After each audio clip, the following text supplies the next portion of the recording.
Ouvrir le monde de la moto au public pour changer le regard des usagers de la route sur ces passionnés de vitesse, c'est le pari pris par les acteurs. Comment devient-on motard? À cette question, Roch Kenom, président de Royal Moto Club, apporte une réponse sans ambiguïté. Toutes nos motos sont assurées. Les motos, ceux qui les conduisent ont leur permis A1, A2, A3.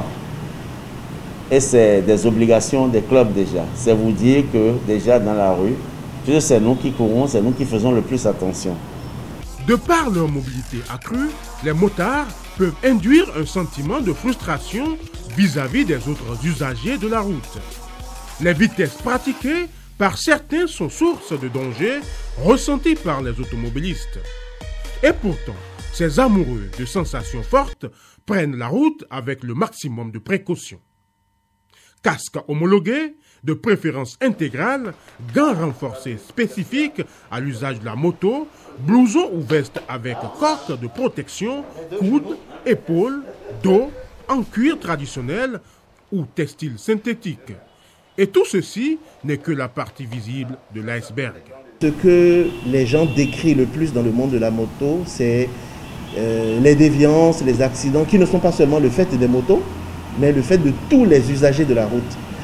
Et pour diminuer l'impact de ces accidents, nous avons opté pour la formation au code de la route, la formation au partage de la route avec les autres usagers. Malgré le fait que les responsables, les motards ont leur permis, des jeunes ont institué le fait qu'il faille aller mieux apprendre à conduire. Je pense que tout ça là, ça parle en faveur de la moto. Des formations régulières sont organisées pour les nouveaux et des séances de recyclage pour les anciens motards. L'aspect accident, parce que c'est quand même le côté le plus dramatique de notre passion, parce que derrière chaque accident, il faut voir des impacts sociaux. Il y a des familles qui sont détruites, il y a des gens qui sont blessés.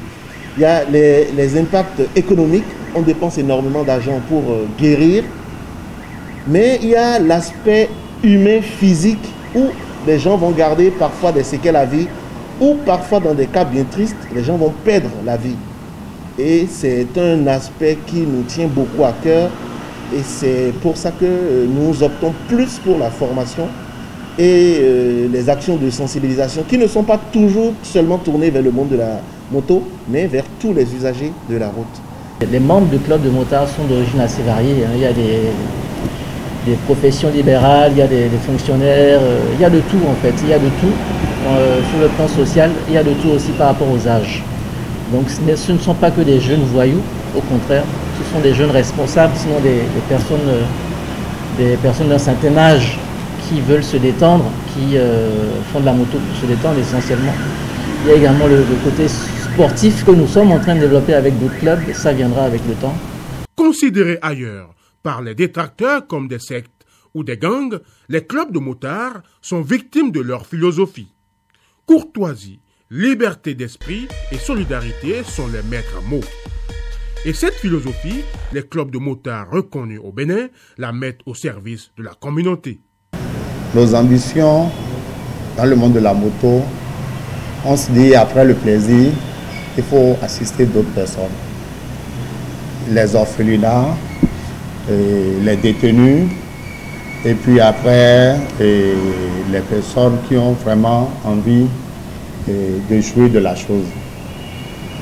De façon mensuelle, nous faisons des dons.